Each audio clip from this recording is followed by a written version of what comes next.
Je me présente, donc Marius Bredon, je suis actuellement en post-doctorat dans l'équipe donc d'Arisocol. Je travaille donc au CRSA. Je travaille essentiellement donc sur des projets de bioinformatique et donc biostatistique. Je m'occupe surtout des projets qui concernent bien sûr donc l'IMIKI, mais aussi on collabore avec pas mal d'autres équipes sur des projets divers et variés concernant le microbiote digestif et par exemple ce que je vous présentais aujourd'hui sur le Covid-19.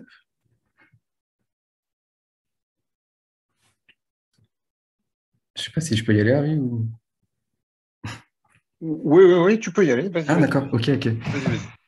Ok, bon, bah, je vais vous présenter donc une étude sur laquelle on est en train de la finaliser actuellement, donc qui concerne l'impact du Covid-19 et de sa sévérité sur le microbiote intestinal de deux populations, donc à savoir une population française et une population marocaine. Donc c'est un travail qui a été fait en collaboration avec l'équipe du docteur Younes Zaïd, donc qui nous a fourni l'ensemble des échantillons des patients marocains. Donc pourquoi finalement s'intéresser au microbiote digestif dans le cas du Covid-19? Bien, d'une part, beaucoup de choses laissent à penser que le tractus gastro-intestinal serait une cible importante du SARS-CoV-2. On a notamment observé une expression très importante du récepteur ACE2 et de la transmembrane sérine protéase 2, donc TMPRSS2, dans l'iléon et le côlon. Donc, ACE2, c'est finalement la porte d'entrée du virus dans les cellules humaines, hein, puisque le virus va se lier à ce récepteur pour y rentrer et il va être aidé, facilité par TMPRSS2. Qui plus est, de nombreux malades atteints du Covid-19 présentent des symptômes gastro-intestinaux hein, qui se manifestent la plupart du temps via des diarrhées. Et ces malades présentent également un nombre élevé d'interleukine 18 et de calprotectine, qui sont deux marqueurs de l'inflammation. Donc c'est pourquoi, finalement, quelques études se sont intéressées à ce microbiote digestif dans le cas du Covid-19. Ces études montrent toutes quasiment qu'une dysbiose de ce microbiote est associée au Covid-19. Il y a de nombreuses bactéries qui sont bénéfiques pour l'autre, qui sont impactées négativement par cette maladie. Donc des bactéries au potentiel immunomodulateurs, des bactéries aussi comme vous voyez sur la figure ici, tirée de l'article Zhu et al. De 2020. Donc des bactéries importantes comme le bactérium, forcément Faecalibacterium, Rosuberia ou des Lachnospiriaceae, qui se voient décroître chez les patients Covid par rapport aux patients sains. Et à l'inverse, on a une croissance de certaines bactéries pathogènes, hein, comme des Clostridium, Actinomyces ou des Bacteroides. Certaines études montrent également qu'il y aurait un lien possible entre la sévérité du Covid et le microbiote.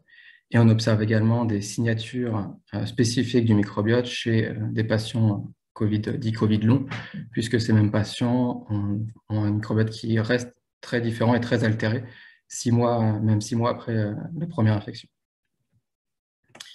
Néanmoins, la plupart de ces études ont été faites sur finalement des cohortes qui sont assez faibles, hein, en général entre 10 et 50 patients. Quelques rares études dépassent les 100 échantillons et la plupart d'entre elles ont été faites sur des cohortes asiatiques. C'est ce pourquoi on s'est proposé d'analyser les effets du Covid-19 donc sur une cohorte plus grande qui était issue de deux populations. Donc, comme je l'ai dit, une population marocaine et une population française. Donc, cette cohorte se compose au total de 316 échantillons fécaux qui ont été prélevés à l'entrée en hospitalisation des différents patients. Elle se divise donc en deux, donc 163 échantillons marocains, composés de 123 échantillons Covid et 40 échantillons issus d'individus sains. Et pour les Français, donc 153 échantillons de patients français, divisés en 91 Covid et 62 sains. À savoir que plusieurs choses quand même diffèrent entre ces deux cohortes. L'évaluation de la sévérité, notamment. Au niveau de la cohorte marocaine, cette évaluation a été faite dès l'entrée en hospitalisation. Donc, on a sur des critères, euh, sur des critères publiés, notamment dans Metley en 2019. Alors que pour la population française, on n'a malheureusement pas ce critère d'évaluation qui a été fait directement. Au niveau des métadonnées, on a des métadonnées qui nous permettraient de faire finalement enfin, identifier ces vérités, mais pas de façon aussi précise que ça a été fait au niveau du Maroc. Aussi, grosse différence, c'est que les patients marocains ont reçu un traitement, tous exactement le même traitement, alors que pour les patients français, ça a été beaucoup plus hétérogène. Vous allez voir, ce sont des choses qu'on va retrouver après finalement au niveau des résultats. Donc ces échantillons, ces 316 échantillons ont été séquencés en shotgun. Donc juste pour faire une petite aparté rapide, la différence entre shotgun et métagénomique 16S finalement qui a été plus couramment utilisé. En shotgun, on séquence vraiment tout l'ADN qui est présent dans un environnement donné. Donc on va avoir accès à l'ensemble des communautés microbiennes. Donc ça concerne bien sûr les bactéries, les virus, incluant les phages, les archées, même des microcaryotes, enfin voilà, même les champignons, etc. Alors que le CSS, on va vraiment cibler une partie des communautés. Donc, en général, on cible les bactéries. Et même via le CSS, on ne peut pas cibler l'ensemble des bactéries, contrairement à ce qu'on peut voir avec le shotgun. Et la deuxième grosse différence, c'est que au niveau du shotgun, on peut accéder aux fonctions qui sont potentiellement présentes dans ce microbiote, alors qu'au niveau du CSS, on s'intéresse seulement à la taxonomie. Je ne vais pas rentrer dans le détail de la méthodo, mais juste pour faire court, au niveau bioinformatique, on a utilisé des logiciels qui sont assez couramment utilisés finalement dans le domaine, hein. Triomatic et Knigdata pour nettoyer notamment les reads, enlever les éventuels contaminants humains, Kraken pour faire une annotation taxonomique, Human pour faire pour annoter les fonctions du microbiote. Au niveau biostat, c'est pareil, ça reste assez classique. Philosec, qui est un logiciel très couramment aussi utilisé au niveau du CSS. Vegan ou Airstatic pour faire des stats. Maaline 2 pour faire des analyses multivariées. Énergie corrélation, Vesser pour faire du random forest, etc. Mais si vous voulez, on pourra en reparler à la fin.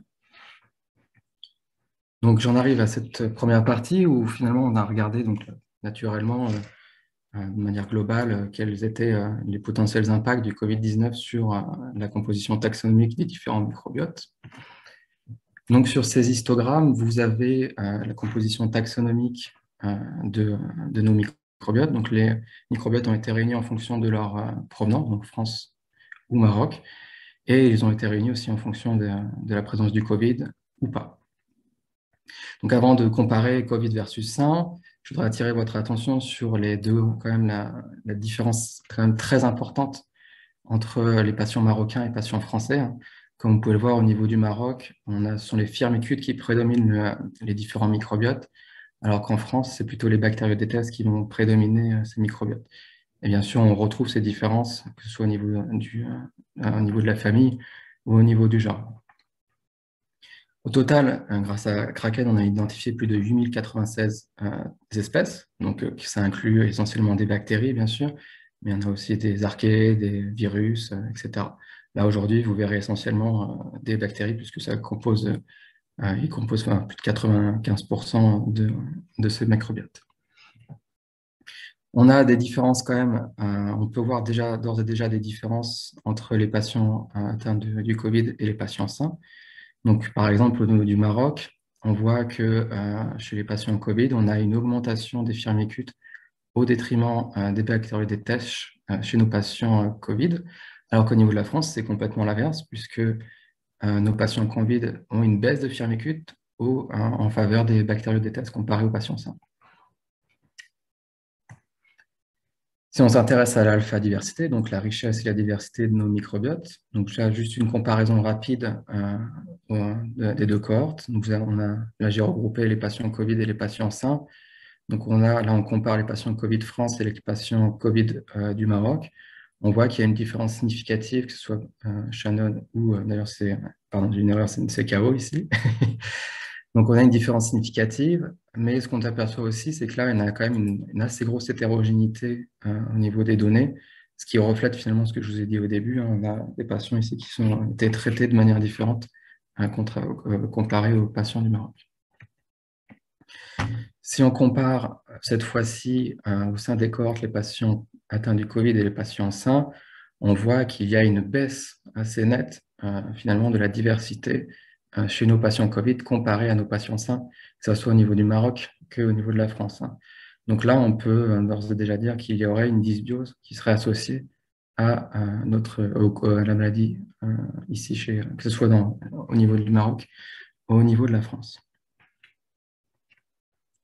Au niveau de la bêta-diversité, donc la bêta-diversité, on compare l'ensemble des communautés, donc on va regarder si telle ou telle espèce est présente dans chaque échantillon, on va aussi comparer leur abondance. Sur ces PCOA, chaque point représente un microbiote d'un patient. Vous avez donc à gauche le Maroc, à droite la France. En rouge, dans les deux cas, vous avez les patients sains. En bleu, les patients Covid. Alors, ce qu'on voit, c'est qu'il y a une clusterisation claire et nette, en tout cas concernant le Maroc, des patients atteints du Covid et des patients sains. On a aussi une différence significative ici au niveau des patients français, hein, qui est soulignée ici par la Permanova. Ce que ça nous dit, donc, ces figures, c'est que eh bien, les patients atteints du Covid auraient un microbiote bien différent, en tout cas en termes des espèces et de leur abondance.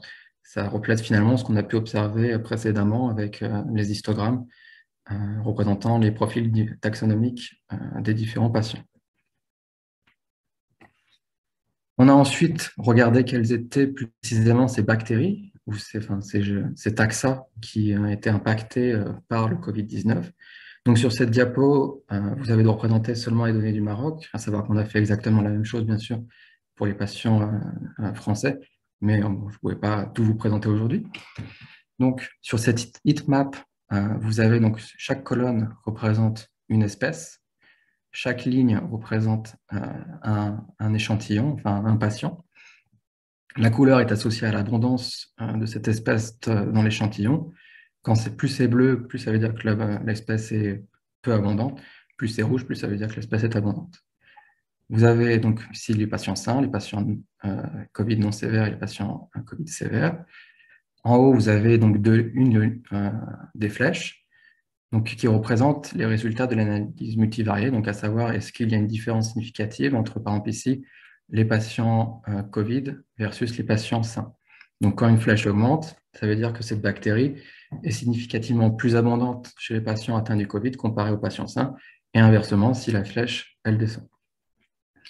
Donc, que ce soit dans la cohorte Maroc ou la cohorte française, on a identifié plus de 5000 taxa qui sont impactés positivement ou négativement par le Covid-19. Parmi ces différents taxas, on retrouve des bactéries qui sont très importantes pour le métabolisme de l'eau, notamment des bactéries qui vont être liées par exemple aux acides gras à chaîne courte, comme Faecalibacterium ou Propofluscomes. Je vous ai mis un autre exemple ici d'un producteur de métabolites secondaires, Favorinifractor, mais j'aurais pu en prendre bien d'autres. Hein. Il y en a plein qui sont impactés négativement par la maladie. Et inversement, on a identifié donc des bactéries pathogènes, connues comme étant pathogènes, qui augmentent chez les patients Covid par rapport au sujet sain. Là, on a par exemple une Clucus qui est souvent associée au Mickey qui augmente chez les Covid, deux espèces de Klebsiella, Klebsiella pneumoniae et Klebsiella varicola. Si vous êtes observateur, sur cette figure, il y a aussi une autre ligne là, qui concerne la sévérité. Donc, c'est le même système que pour le Covid. Quand la flèche descend, ça voulait dire que cette bactérie est moins importante chez les patients sévères comparée aux patients non sévères. Donc, c'est la partie que je vais aborder ensuite. Comme vous voyez, il y a de nombreuses bactéries finalement qui sont également impactées par ce facteur de la sévérité.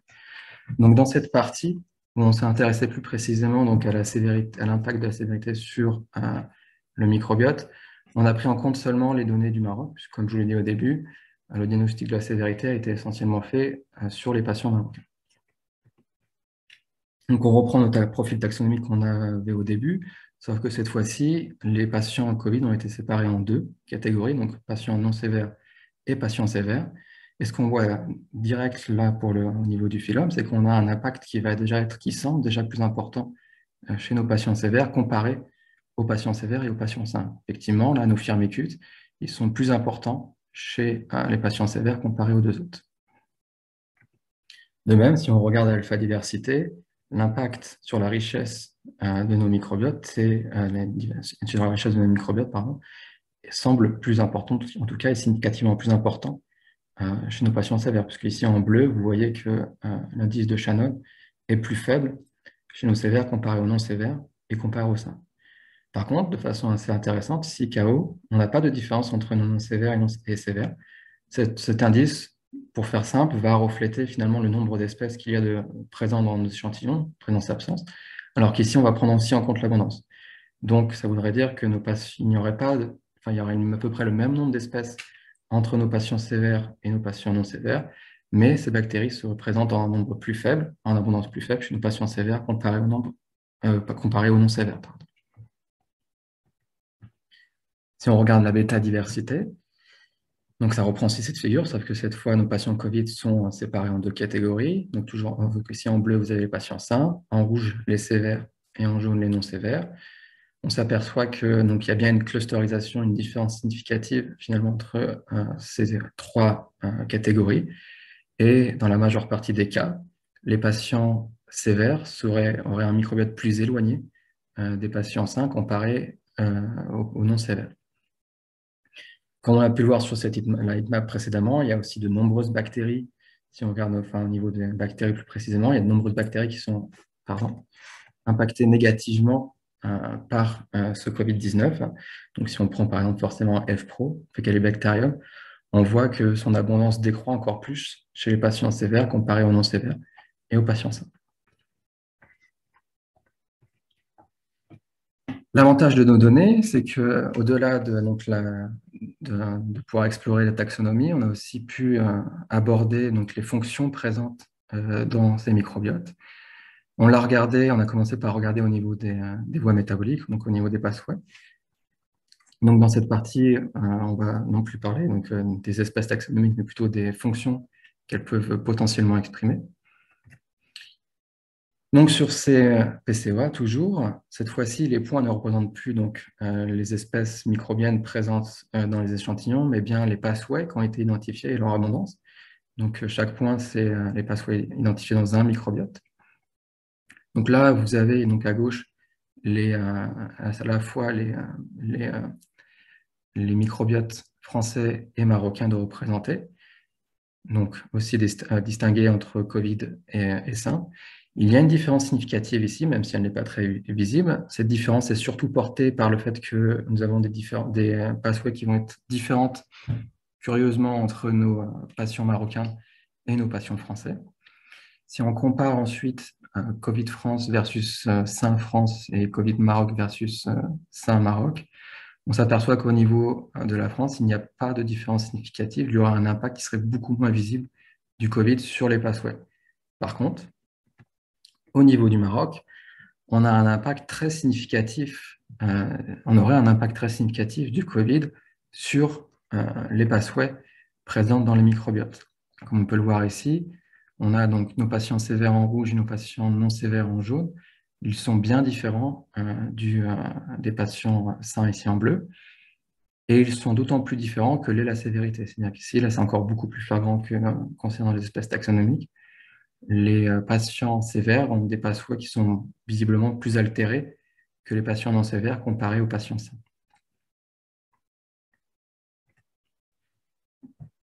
On a aussi bien sûr regardé quels étaient les pathways qui étaient impactés par ce Covid et cette sévérité.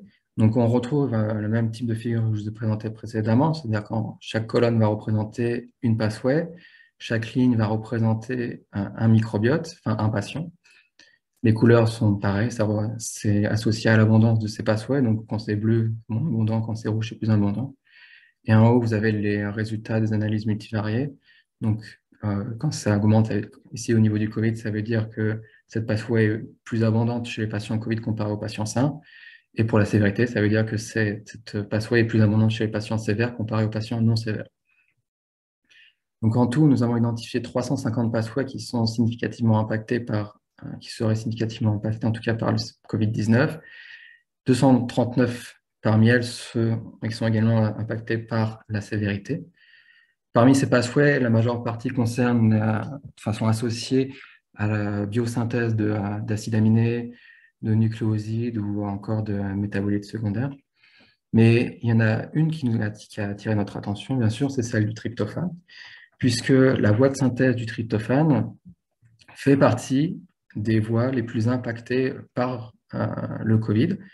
Effectivement, cette voie, d'après nos données de Shotgun, serait en augmentation chez les patients malades. Et j'ai envie de dire, ça tombe bien, parce que nous avions des données associées aux métabolites du tryptophane. Nous avons pu mesurer, en même temps qu'on a fait les prélèvements fécaux, on a pu mesurer les différents métabolites du tryptophane chez ces patients. Donc, on a pu regarder s'il y avait des différences finalement sur l'abondance de ces différents métabolites entre les patients sains et les patients sévères et non sévères. Donc, ce qu'on a pu remarquer, c'est qu'il y avait beaucoup de métabolites associés à la voie des indoles, donc une voie qui est liée, très fortement liée au microbiote, qui serait en augmentation chez les patients COVID et encore plus chez les patients sévères. Donc, ces données sont liées, finalement, seraient liées à l'augmentation de la synthèse du tryptophane qu'on a pu observer dans les données de Shotgun. On a aussi fait des corrélations pour regarder si ces métabolites corrélaient avec l'abondance de certaines bactéries. Donc effectivement, on a plusieurs bactéries qui corrèlent avec certaines métabolites. On a notamment l'acide xanthurinique qui corrèle négativement et positivement avec énormément de sites de bactéries.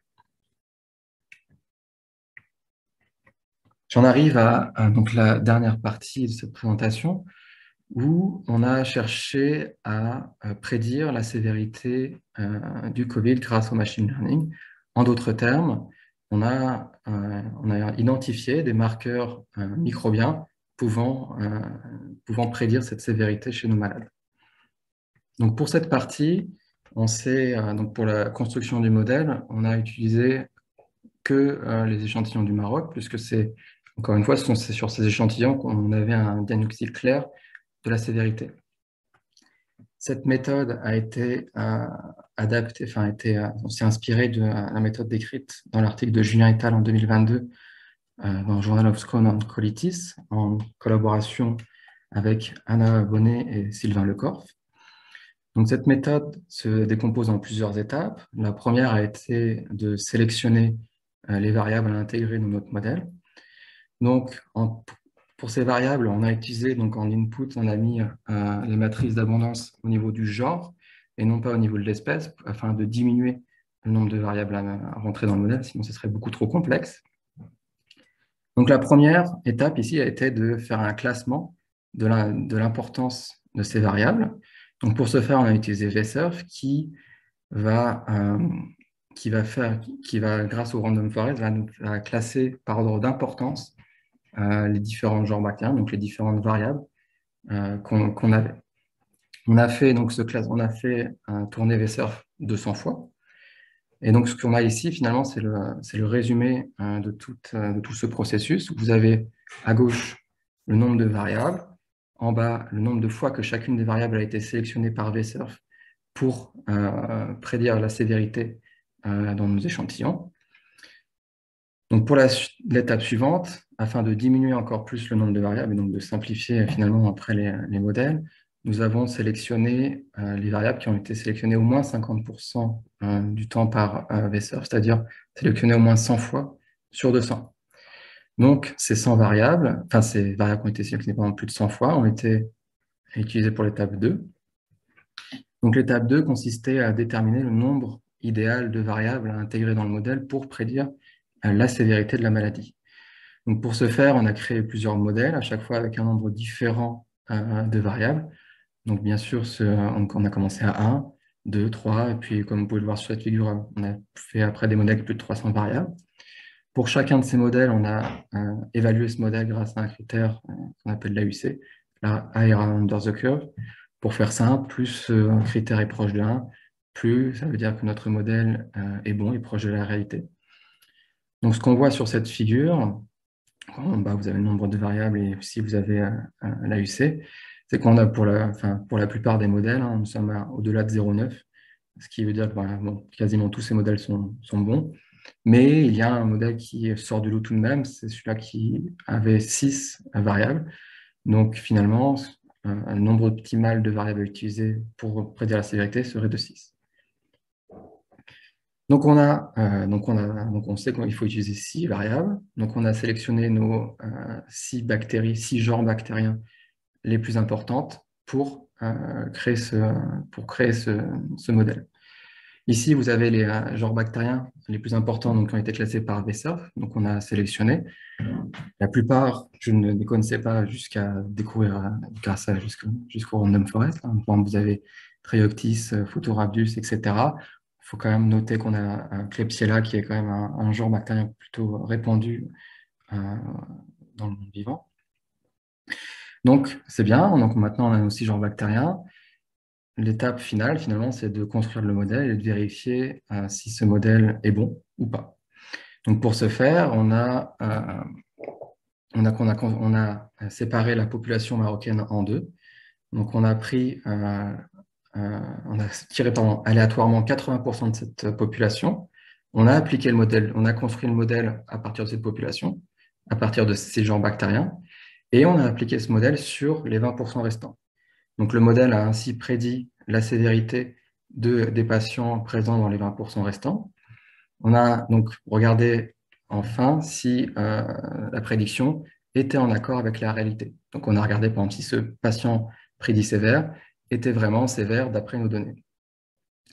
On a répété ce processus 1000 fois et à chaque fois, bien sûr, on a toujours calculé donc, cet AUC, voir si ce modèle était proche ou pas de la réalité. On a fait une moyenne. On a donc tracé ce qu'on appelle cette ROC curve.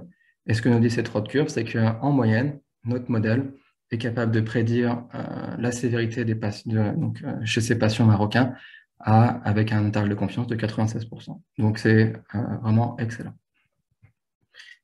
Très bien, bon, c'est génial, mais bon, on savait déjà que nos patients étaient sévères ou pas. L'idée finale était finalement d'appliquer ce modèle sur notre population française. Néanmoins, là, on s'est heurté à un problème, c'est que eh bien, ça n'a pas fonctionné aussi bien qu'on pouvait l'espérer. L'explication enfin, est très simple, hein, c'est comme on l'a vu depuis le début, on a des microbiotes qui sont quand même très différents. Donc, appliquer le modèle tel quel sur la population française, c'était impossible. Donc, on a cherché un moyen finalement de transformer ce modèle pour essayer de l'appliquer à la population française. Donc, ça s'est déroulé en plusieurs étapes. Donc, on est reparti des données de VSERF, donc du classement établi par VSERF. On a sélectionné les 20 bactéries les plus importantes. Et parmi ces genres bactériens les plus importantes, on a fait un tirage aléatoire de 6 genres bactériens. À partir de ce tirage, on a construit un modèle. Et une fois la prédiction faite, on a regardé si les 6 genres bactériens étaient significativement différents au niveau de la répondance entre les sévères prédits et les non sévères prédits. Si l'abondance n'était pas significativement différente pour les 6 genres bactériens, le tirage recommençait jusqu'à ce qu'on ait 6 genres bactériens qui soient bien significativement différents entre les sévères prédits et les non sévères prédits. Ce processus a été répété 200 fois. À chaque itération, à chaque fois que à chaque fois que les algorithmes arrivaient à trouver 6 genres bactériens qui étaient significativement différents entre les non sévères prédits et sévères prédits, on calculait une permanova à partir des microbiotes entiers, afin de voir si finalement nos 6 genres bactériens permettaient de séparer, de clusteriser notre population en 2 populations bien distinctes. On a donc ensuite fait un classement de ces p-values obtenus afin de, in fine, obtenir le meilleur modèle donc, qui permettait de séparer en mieux notre population de patients COVID, atteints du COVID, donc en sévère prédit et non sévère prédit. Enfin, on a appliqué ce modèle donc, bien sûr à l'ensemble de la population. Et ce qu'on obtient, donc c'est ce que je vous présente ici, ci-contre. Hein. Donc là, sur cette figure, vous avez donc la population française. Donc en bleu, donc les patients 5 n'ont pas été intégrés dans le modèle, bien sûr. Et en rouge, vous avez donc les sévères prédits. En jaune, les non sévères prédits. Donc ce qu'on voit bien, on voit bien ici qu'il y a effectivement une clusterisation claire et nette, finalement, des patients non sévères et des patients sévères prédits.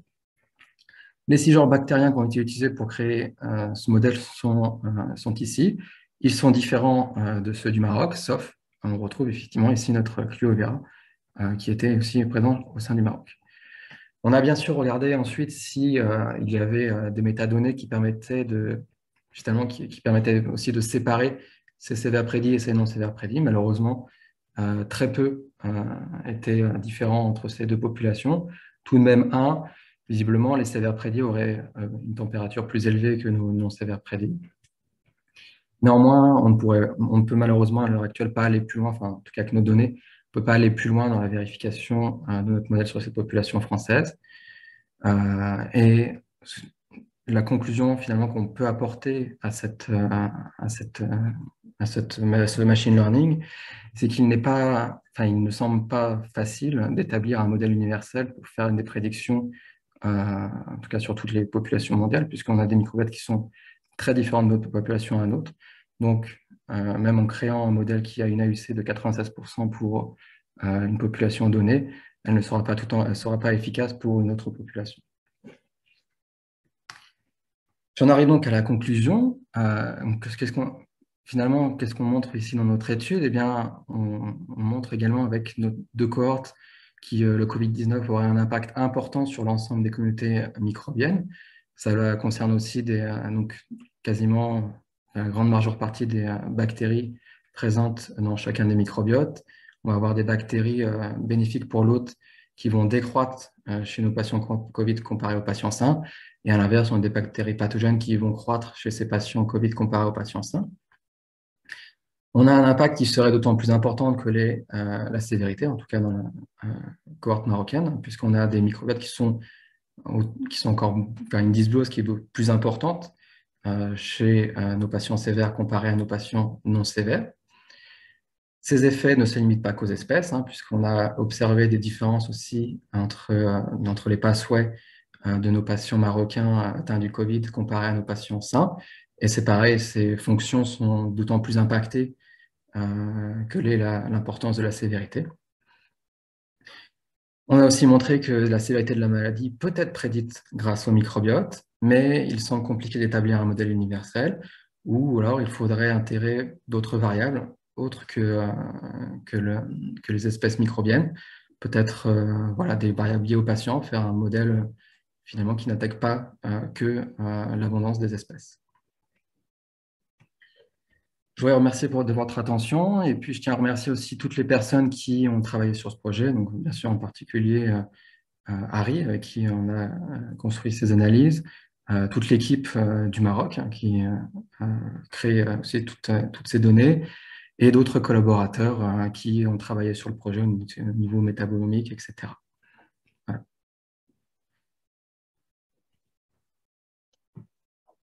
Merci Marius. Tu peux peut-être départager tes diapos, tes slides. Voilà. Merci beaucoup, c'était très clair. Est-ce qu'on a le temps pour prendre des questions? Donc, n'hésitez pas si vous avez des questions. En attendant, non, c'était très bien en termes de timing. En attendant les questions, je voulais aussi revenir sur un élément, c'est que donc, alors pour poser des questions, je n'ai pas dit, vous avez un petit onglet, il faut les poser par écrit parce qu'il y a beaucoup de monde. Donc, posez-les par écrit par Zoom. Donc oui, il y a un autre point qui est important à relever, c'est que, comme tu l'as dit, la cohorte française, elle était très hétérogène. Ouais. Et donc, le fait que les patients soient traités ou pas avec des traitements dont, à l'époque, on ne savait pas encore s'ils étaient efficaces ou pas, puisque ce sont des prélèvements qui ont été faits lors de la première vague de Covid, printemps 2020, finalement, eh bien, ça a aussi biaisé les choses. Et donc, comme on a un nombre d'échantillons finalement relativement restreint du côté français, s'il fallait essayer d'ajuster sur tous les traitements reçus, ça serait absolument impossible. Alors, on a une question de Younes qui nous dit, non, c'est une remarque, qui nous dit « Belle présentation, merci Marius ». Merci Younes. Est-ce qu'il y a d'autres questions? Oui. Alors, Philippe Langella demande « Comment interprétez-vous l'association forte concentration d'indole et sévérité de la maladie ?» Est-ce que je peux te laisser répondre à cette question, Rila? Oui, tu peux. Parce que, bon, Honnêtement, c'est quelque chose qui nous a beaucoup étonné parce que c'est quasiment la première fois que l'on voit dans une cohorte de patients des indoles qui augmentent avec la maladie. Mais comme vous l'a dit Marius, ce que l'on a aussi vu chez ces patients atteints du Covid dans la cohorte marocaine particulièrement, c'est une augmentation des gènes bactériens impliqués dans la synthèse du tryptophane. Comme le tryptophane, c'est ce qui est nécessaire pour fabriquer ces indoles, l'hypothèse que l'on a, mais c'est bien sûr qu'une hypothèse, ça serait que les bactéries produisant plus d'indoles, plus de tryptophane, elles ont plus de substrat et disponibles et elles vont produire des indoles, mais c'est à ce stade de la pure spéculation. On a une question ensuite de Simon Glatini qui nous dit: belle présentation, deux petites questions. Premièrement, quid des Covid longs et de leur microbiote? Est-il différent? alors, en tout cas, concernant notre étude, ces données de Covid long, on ne les a pas. On n'a pas.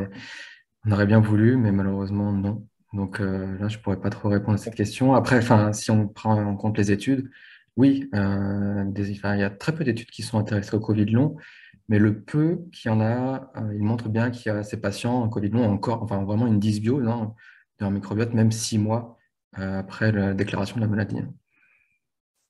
Oui, tout à fait. Pour aller un peu dans ce sens-là, on avait fait une étude, une analyse du microbiote chez des singes infectés par le virus du Covid, notamment avec François Trottin. Et même après la résolution de l'infection chez l'animal, on voyait persister plusieurs semaines après des anomalies du microbiote. Deuxième question de Simon Glatini: la dysbiose observée parmi les patients français est-elle similaire à des pathologies virales, par exemple grippe? C'est une bonne question. C'est une bonne question. Va Merci fa- d'avoir posé. va falloir regarder.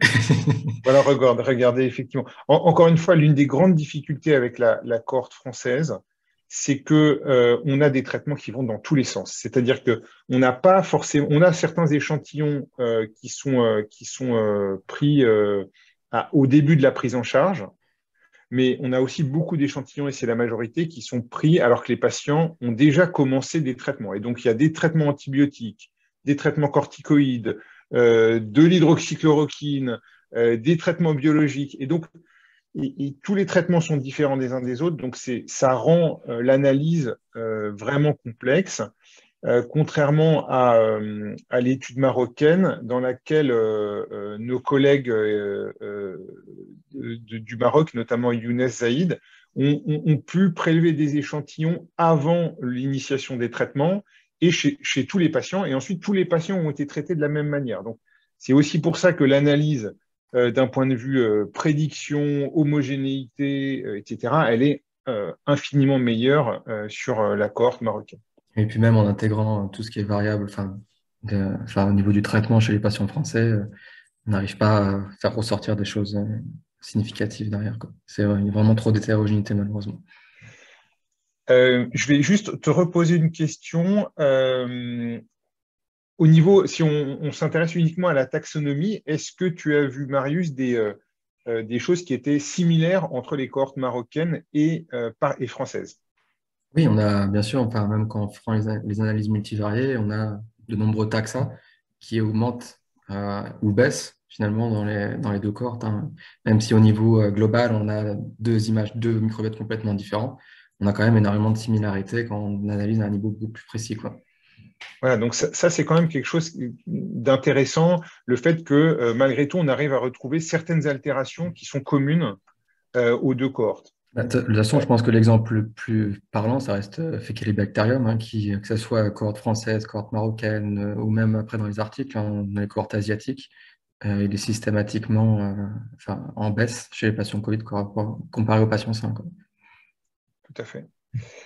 Question de Jérôme Gabard: chez les patients marocains, pourrait-on tester le modèle sur des patients qui ont récupéré du Covid et ceux qui sont en Covid long? Alors là, on revient à la question Covid long. Si on avait l'information précise, on pourrait, mais c'est vrai que sans cette Ouais. information, voilà, la réponse est non. Younes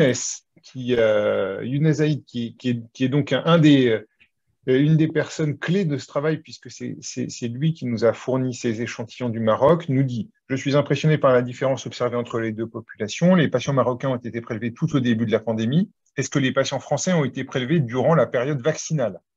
Peut-être ça pourrait expliquer les différences enregistrées, etc. » Alors, je vais répondre là aussi à cette question. La réponse, Younes, est non.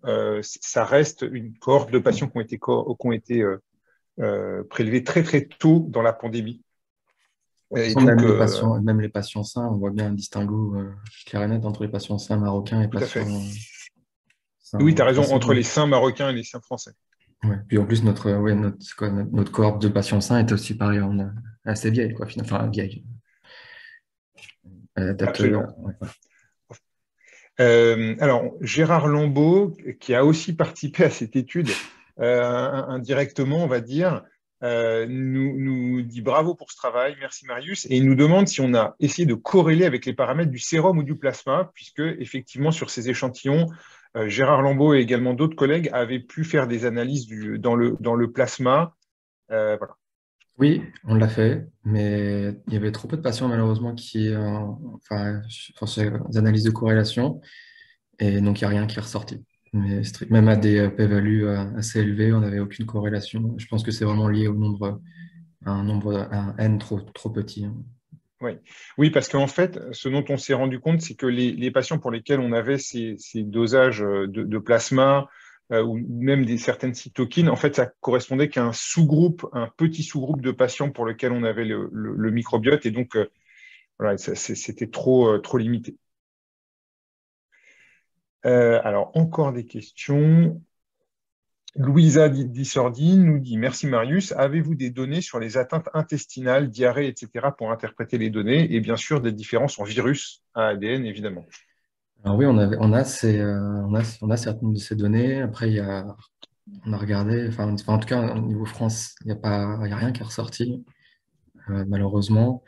Au niveau du Maroc, je n'ai pas souvenir non plus qu'on avait beaucoup de différences au niveau des métadatas entre les patients sévères et non sévères au niveau des atteintes Ouais. intestinales. Et concernant la question des virus, bah non, on n'a pas du tout regardé encore, parce que c'est vraiment des analyses qui sont différentes. Ça demande quand même, les virus, enfin, on peut pas annoter les virus, par exemple, seulement avec un logiciel comme Kraken, etc. Ça demande des méthodes un peu plus complexes en bioinfo, et le temps manque malheureusement en bioinformatique, quoi. Donc on aimerait bien, mais je pense qu'il Voilà. faut avoir On a plus priorisé. de bras, quoi. C'est ça, on a priorisé et pour l'instant, on s'est concentré sur les bactéries, mais pourquoi pas après. Et Louisa, si tu es intéressée par revisiter ces données d'un point de vue viraux, Ouais, parce qu'en plus, pas c'est tout vrai à qu'il y a fait possible. il y a des phages qui sont ressorties quand même, Ouais. hein. Ouais, on a quelques phages qui étaient associées, on a vu, mais bon, on n'a pas été plus loin, quoi. Ouais. Pop, pop, pop. Alors, je sélectionne un peu les questions parce qu'il y en a encore beaucoup. Donc, avez-vous pu analyser les cytokines au niveau intestinal? La réponse est non. Alors, Gérard Lambeau nous dit: « Oui, il sera intéressant de doser notre fameuse PLA2, qui est un marqueur de sévérité de la Covid et du sepsis et agit sur le microbiote en étant sécrété par les cellules de Paneth dans la lumière intestinale. » Oui, je suis d'accord que ça serait intéressant. Là, honnêtement, on n'a pas pu le faire. Alors, si c'est des dosages qui sont faisables dans le sérum, je suis à peu près certain qu'il nous reste du sérum. Donc, on pourrait peut-être regarder. Ou alors, il n'est pas exclu non plus, Gérard, que tu aies fait ces analyses, déjà. Et à ce moment-là, si tu as des résultats, on peut tout à fait faire des corrélations et voir si on a quelque chose qui sort. Voilà, j'ai l'impression qu'on a Et une dernière épuisé. question de Marianne. Vas-y, je la vois pas. Est-ce que vous Ah oui, connaissez le Myriam. nombre de patients des deux cohortes qui ont retrouvé un microbiote équilibré spontanément et au bout de combien de temps? En fait, on n'a pas de suivi malheureusement sur le temps de ces patients. C'est vrai que c'est quelque chose qu'on aurait beaucoup aimé avoir, mais on n'a pas ces données, quoi. Voilà. Oui, on n'a qu'un time point. En tout cas, pour les Mm. patients marocains, on n'a qu'un time point. Pour les patients de Paris, on en a parfois plusieurs, mais c'est toujours Ok. au sein de l'hospitalisation, en fait. Donc, ça reste au sein de la période aiguë, quoi. Et ça a été extrêmement compliqué d'avoir les selles, je peux vous dire, en France, en tout cas, là c'était à Paris à la PHP, avoir les selles pendant cette quasiment première vague où les hôpitaux étaient complètement surchargés. On ne savait pas trop les selles, est-ce que c'était infectieux, pas infectieux, quels étaient les risques, etc. Ça a été vraiment extrêmement difficile. Ce que l'on n'a pas dit, même si c'était sur la dernière diapo, c'est que la cohorte française a pu être construite. En gros, c'est une étude ancillaire sur la cohorte Covidef, qui est la cohorte de Covid de l'APHP, sur laquelle on a branché finalement une cohorte, enfin une étude ancillaire pour le microbiote fécal. Voilà, mais je dois dire que si on n'avait pas eu un énorme coup de main de nos collègues marocains, je pense qu'on aurait probablement eu beaucoup moins de choses à vous raconter ce soir. C'est vrai.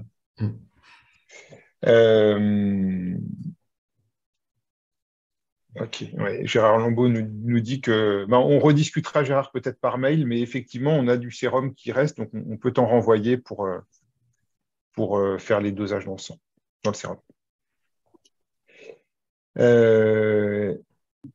Marius, Ouais, salut Nicolas. sur les métadonnées, si on a le temps, hein, Vas-y, Nicolas, vas-y. sur les métadonnées, tu disais qu'il y avait peu de choses qui sortaient. L'âge sortait-il? Parce que Il me semble que, enfin, il me semble que c'est c'est presque deux significatif. facteurs de risque associés. Il me semble que c'est presque, si on a une tendance. Il me semble qu'il y a, de mémoire, il y a une tendance. C'est pas, ça ressort dans les tests, c'est pas significativement différent, mais si tu prends les plots, c'est juste que tu as des outliers, tu vois, qui vont écraser, mais il me semble que tu avais bien une tendance, effectivement, sur l'âge. Quasi certain. Donc, dans les années Maline 2, tu prenais en compte l'âge du Oui, patient. bien sûr. Oui, je prenais, il y avait pas mal de facteurs. Après, c'est toujours le problème de Maline 2, c'est pas trop, c'est de savoir doser. Si tu en mets trop, tu n'as plus rien. Si tu n'en mets pas assez, c'est pas bien. Voilà. Et sinon, oui, tous les virus, pour répondre aussi à ta question, Nicolas, c'était la souche initiale, en fait, de virus. C'était la première vague de Covid. Enfin, on n'a pas forcément les recherches de virus, mais bon, comme on était sur la première vague, on va dire que c'est probablement tout le monde pareil. Eh bien, écoutez, je pense qu'on a épuisé toutes les questions. On vous remercie tous pour votre participation nombreuse. Et puis, on espère pouvoir partager avec vous un article bientôt. Enfin, on devrait bientôt le soumettre. Travail. Voilà.